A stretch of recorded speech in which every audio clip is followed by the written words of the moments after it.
वक्फ कानून के जरिए वक्फ का जो 1995 का नरसिम्हा राव की सरकार ने कानून बनाया था, उस वो अगर जारी रहा तो वो दिन दूर नहीं है जब पूरा देश वक्फ की प्रॉपर्टी हो जाएगा, संपत्ति हो जाएगा। और आज सुप्रीम कोर्ट ने जो किया है उससे वक्फ के जरिए शरिया का राज चलाने वालों के खेमे में भारी खलबली है। उनको समझ में नहीं आ रहा है कि ये हो क्या रहा है और हो कैसे रहा है। उनको ये कभी उम्मीद नहीं थी कि वक्फ एक्ट को जो है चैलेंज किया जा सकता है। उनका मानना है कि जो एक बार वक्फ की प्रॉपर्टी हो गई वो हमेशा के लिए। वक्फ का मतलब है जो संपत्ति खुदा को अर्पित कर दी गई, खुदा को भेंट कर दी गई, वो खुदा की हो गई, उसका इस्तेमाल हो सकता है लेकिन उसको और किसी को ट्रांसफ़र नहीं किया जा सकता। जिस तरह के मामले सामने आ रहे हैं, अभी हाल ही में गणेश चतुर्थी के समय जिस तरह से कर्नाटक में ईदगाह के मैदान पर गणेश प्रतिमा लगाने से रोक दिया मुस्लिम समुदाय ने, वक्फ बोर्ड ने, और हिंदू पक्ष को सुप्रीम कोर्ट तक आना पड़ा, हाई कोर्ट, फिर सुप्रीम कोर्ट अपने ही ज़मीन पर जो है अपने ही भगवान की प्रतिमा लगाने के लिए 2 दिन के लिए।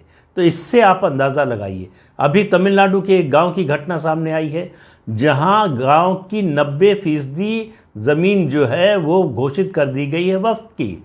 एक किसान ज़मीन बेचने गया, तब उसको पता चला कि ये तो वक्फ की ज़मीन है, वो बेच ही नहीं सकता, उसके लिए वक्फ बोर्ड से उसको नहनोसी लाना पड़ेगा।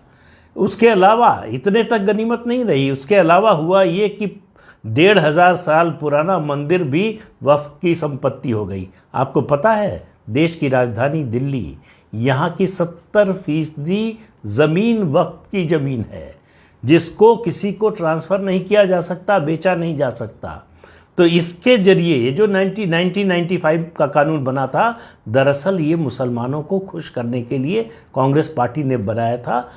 जो विवादित ढांचा अयोध्या का था वो गिरने का उसके गिरने के बाद मुसलमानों को संतुष्ट करने के लिए, खुश करने के लिए, उनके अपीज़मेंट के लिए ये कानून बनाया गया था जिसमें असीमित अधिकार है वक्फ बोर्ड को। वो सिविल कोर्ट की तरह काम करती है, उसकी सुनवाई किसी सिविल कोर्ट में नहीं हो सकती है और उसके आदेश को जो है चुनौती नहीं दी जा सकती है। वही तय करेगा, वही जज है, वही ज्यूरी है, वही वकील है, सब कुछ वही है।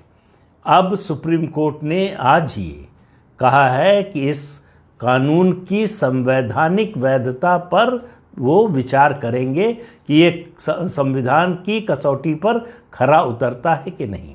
ये हमारे ही देश का संविधान है जहां सेकुलरिज्म और माइनॉरिटी दोनों शब्द एक साथ आते हैं, दोनों परस्पर विरोधी हैं। अगर हम सेकुलर हैं तो कोई माइनॉरिटी मेजॉरिटी नहीं है, किसी का विशेषाधिकार नहीं है।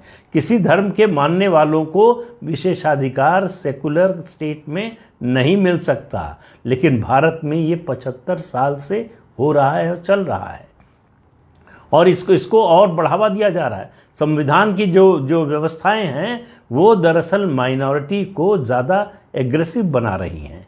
उसका नतीजा है कि इस कानून के जरिए जिस तरह का अत्याचार होना शुरू हुआ उसके खिलाफ आवाज़ उठनी शुरू हुई। अब सुप्रीम कोर्ट ने नोटिस जारी किया है और सोमवार को, इसी आने वाले सोमवार को यानी 19 सितंबर को इस मुद्दे पर सुनवाई सुप्रीम कोर्ट में शुरू होगी कि वक्फ का जो कानून बना है, 1995 में बना था पहला कानून, उसमें संशोधन हुआ था, 1955 में बना था पहला कानून, उसमें संशोधन हुआ 1995 में। तो वो कानून संविधान की कसौटी पर खरा उतरता है कि नहीं, संविधान के प्रावधानों के मुताबिक है कि नहीं। क्या एक धर्म विशेष के लोगों को उनके अधिकारों से वंचित किया जाता है इसके जरिए? क्या एक धर्म विशेष के लोगों को विशेष सहूलियत दी जाती है, विशेष अधिकार दिए जाते हैं? इन सब मुद्दों पर विचार होना है और फैसला होना है। इसकी वजह से जितने संगठन वक्फ से जुड़े हुए हैं सभी में खलबली है, परेशानी है कि ये कैसे। उसको रोकने की पहले कोशिश हुई कि सुप्रीम कोर्ट इसकी सुनवाई ही ना करे। आप देखिए, कोई कानून बना है, संसद से कानून पास होता है तो जुडिशियल स्क्रूटनी उसकी जो है एक स्वाभाविक प्रक्रिया है, उसमें भी नहीं जाने देना चाहते थे, उसको भी रोकने की कोशिश हुई लेकिन वो रुका नहीं। अब सुप्रीम कोर्ट सुनवाई के लिए तैयार हो गया है। देखिए क्या नतीजा आता है। तो इस अंक में इतना ही। अगले अंक में फिर मिलेंगे किसी नए मुद्दे के साथ। तब तक के लिए इजाज़त दीजिए। नमस्कार।